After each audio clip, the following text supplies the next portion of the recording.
వైఆర్సీపీ వాళ్ళకైతే మంచి స్టఫ్ దొరికింది ఇప్పుడైతే. మొన్నే రాయల్ కిరణ్ తెలిసిందే కదా, జగన్ గారి కోసం రోబోట్ పోస్టులు పెట్టి చాలా ట్రోల్ చేశాడు. ఇప్పుడు ఏమైందంటే ఒక అమ్మాయి అదే ఒక ఆడవాడి విషయంలో కొంచెం పుకార్లు బయటకు వచ్చింది. అది నిజానికి తెలియాలి కానీ చూద్దాం ఏమవుతుందా. ఇప్పుడు ఓపెన్ చేస్తే యూట్యూబ్ ఈ విషయం కూడా చెప్పుకుంటున్నారు. చూద్దాం పవన్ కళ్యాణ్ గారు ఎలా రియాక్ట్ అవుతారు అనేది. ఎందుకంటే అప్పట్లో డాన్స్ మాస్టర్ విషయంలో కూడా పవన్ కళ్యాణ్ గారు ముందు ఆ విషయం బయటకు వచ్చిన వెంటనే లేఖ రాశారు ఏమనంటే పార్టీకి కార్యకలాపాలకి దూరం ఉండమని చెప్పి. మరి ఇప్పుడు ఈయన విషయాలు ఏమవుద్దో చూడాలి మొత్తం మీద.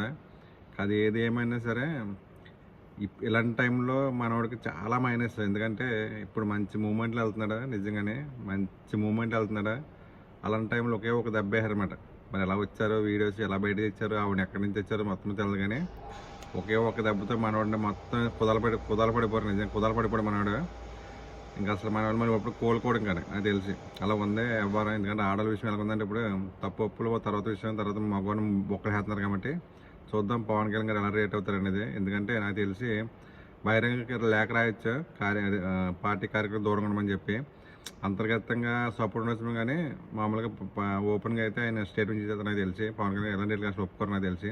చూద్దాం ఏమవుతుందో. కానీ వైఎస్ఆర్సీపీకి మటుకు దొరికేసింది స్టఫ్. ఒక నెల 2 నెలలు ఫుల్గా వాడతారు దీన్ని. తర్వాత ట్రోలింగ్లో కూడా ఫుల్ వాడుకుంటారు నాకు తెలిసి.